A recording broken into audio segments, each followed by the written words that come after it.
दीपक में फूल बनता है तो जरूर से करें यह उपाय। राधे राधे प्रिय दोस्तों, आपका एक बार फिर से स्वागत है। मित्रों, आप सभी पर माता रानी परमेश्वर की कृपा बनी रहे। प्रिय दोस्तों, दीपक में अगर फूल बनता है तो तुरंत ही 3 काम शुरू कर दीजिए। इन 3 कामों को करने से आपकी किस्मत बदल जाएगी। भगवान आपसे बहुत प्रसन्न रहेंगे और आपके सभी बिगड़े काम बनने लगेंगे। मित्रों, पूज्य गुरुजी ने बताया है, अगर आपके दीपक में फूल बनता है तो यह बहुत ही गंभीरता से लेने वाली बात है, क्योंकि मित्रों, भगवान की कृपा आप पर अब होने वाली है और जो दिक्कतें आपको चल रही है वह दिक्कतें आपकी खत्म मतलब समाप्त हो जाएंगे और आर्थिक रूप से आप मजबूत होंगे। साथ ही आपकी जो भी इच्छा है वह पूर्ण हो जाएगी और भगवान प्रभु आपके घर में वास करेंगे। भक्तों, हमारी बात पर थोड़ा गौर कीजिएगा कि दीपक यानी दिया में फूल कब बनता है और क्यों बनता है। दर्शकों, देखिए, जब भगवान आपको कुछ संकेत देते हैं, खास तौर पर आपकी पूजा स्वीकार होने के समय, तब आपके दीपक में फूल बनते हैं।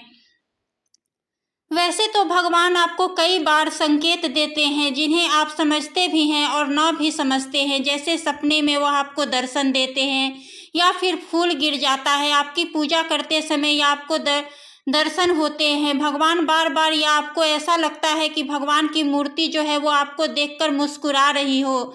इससे भक्तों, आपकी मनोकामना जो है वह पूर्ण हो जाती है। दीपक में जो फूल बनता है तो उसमें भी आपको दर्शन होते हैं। तो भगवान आपको कई प्रकार से संकेत देते हैं, पर जो दीपक में फूल बनने का संकेत है वह सभी को नहीं मिलता। या तो जो भगवान के पक्के साधक है या जो भगवान के बहुत प्रिय है उनके दीपक में बनता है, और जो फूल है यह बार बार नहीं बनता, कभी कभार बनता है। कहीं आप सोचो कि भगवान का संकेत है या भगवान प्रसन्न है तो रोजाना बनेगा। अगर यह फूल आपके दीपक में बनता है तो इसका मतलब है कि भगवान आपसे प्रसन्न है। फिर चाहे फूल 1 बार बने या 2 बार, खास तौर पर यह फूल साधना के समय, नवरात्रि के समय, पितृपक्ष के समय यह फूल ज़्यादा बनता है। जो फूल बनता है यह गोल बाती में भी बनता है और लंबी बाती में भी बनता है। तो मित्रों, कई लोग सोचते होंगे कि लंबी बाती में नहीं बनता, तो ऐसा नहीं है, लंबी और गोल दोनों बाती में बनता है। एक बात और बता दें आपको कि जो फूल बनता है, जो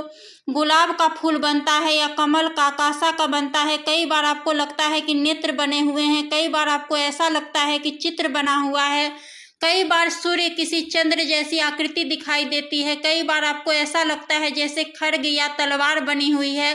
तो यह अलग अलग आकृतियां अलग अलग देवताओं की तरफ संकेत करती है। जैसे अगर पुष्प बनता है तो माता रानी की सेवा आप करते हैं, और अगर माता काली की आप पूजा करते हैं तो आपको खड्ग या तलवार बनी हुई दिखाई देती है।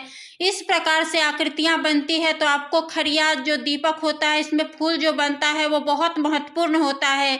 इसलिए होता है क्योंकि आपकी पूजा से प्रसन्न होकर आपके घर ईश्वर आते हैं और आपकी दीपक के माध्यम से संकेत देते हैं। दीपक अगर तीव्र गति से जलता है तो यह भी संकेत है कि भगवान आपसे प्रसन्न है, ईश्वर आपसे बहुत ही खुश हैं। लेकिन जब दीपक में फूल बनता है तो आपको यह 3 काम बहुत ही जल्दी शुरू कर देने चाहिए, क्योंकि इन 3 कामों को करने से भगवान जो आपकी चौखट पर आकर खड़े हैं वह घर में आकर विराजमान हो जाते हैं और अस्थायी रूप से आपके घर में वास करते हैं।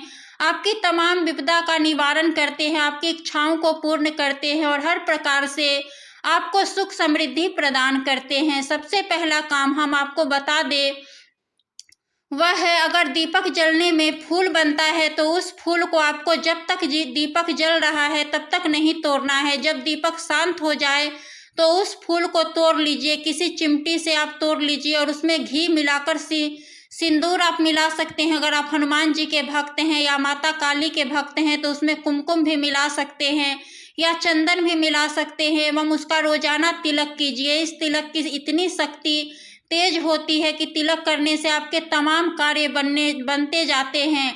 साथ ही सामने वाला व्यक्ति आपके अनुसार कार्य करना शुरू कर देगा। लोग आपके बारे में सकारात्मक सोचेंगे। जिस प्रकार सूरज का तेज होता है उसी प्रकार तिलक लगाने से आपके चेहरे से सकारात्मक ऊर्जाएं निकलने लगेगी, जो सामने वाले को भी सकारात्मक कर देगी। इसीलिए दोस्तों, यह जो फूल है इसका तिलक हल्का सा करें, लेकिन जरूर करें। अगर तिलक नहीं कर सकते तो कान के पीछे आप लगा सकते हैं या गर्दन के पीछे लगा सकते हैं, यानी कि आपके शरीर के किसी एक ऐसे अंग पर लगाएं जहां गंदगी न हो और गंदे हाथ न लगे हो।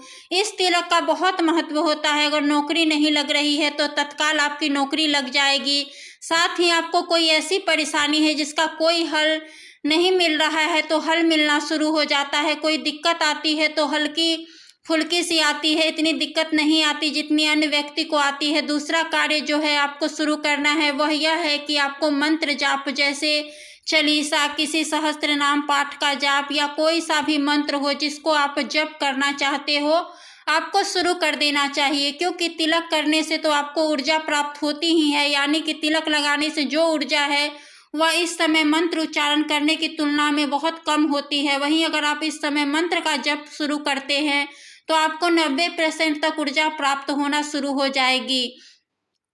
भक्तों, मंत्र उच्चारण से होता है कि जो फूल आपको धुंधला दिखाई देता है वो आपको स्पष्ट रूप से नजर आने लगेगा, यानी कि आपको अनुभव होने लगता है, आप उसको महसूस कर पाते हैं कि वास्तव में ईश्वर भगवान आपके कुछ कहना चाहते हैं। मित्रों, तीसरा कार्य जो है वह है कि आपको भोग देना चाहिए, क्योंकि जितनी भी योनियां हैं सब भोग से प्राप्त होती है। चाहे वह कोई भी हो, चाहे वह देव योनि हो, चाहे वह प्रेत योनि हो या मनुष्य योनि हो या चाहे वह जीव योनि हो, सभी योनियों को भोग बहुत प्रिय है। भगवान जो आपके घर में आते हैं तो उनके आदर्श अधिकार के लिए आपको भोग जरूर देना चाहिए। आप मिष्ठान का भोग दे सकते हैं, लौंग बतासे का भोग दे सकते हैं, और सबसे उत्तम जो सबसे पहली रोटी आपकी बनती है उसमें थोड़ा सा गुड़ मिला करके भगवान को अर्पित करें और लगभग 10 से 15 मिनट बाद आप उसे घर वाले में बांट दें।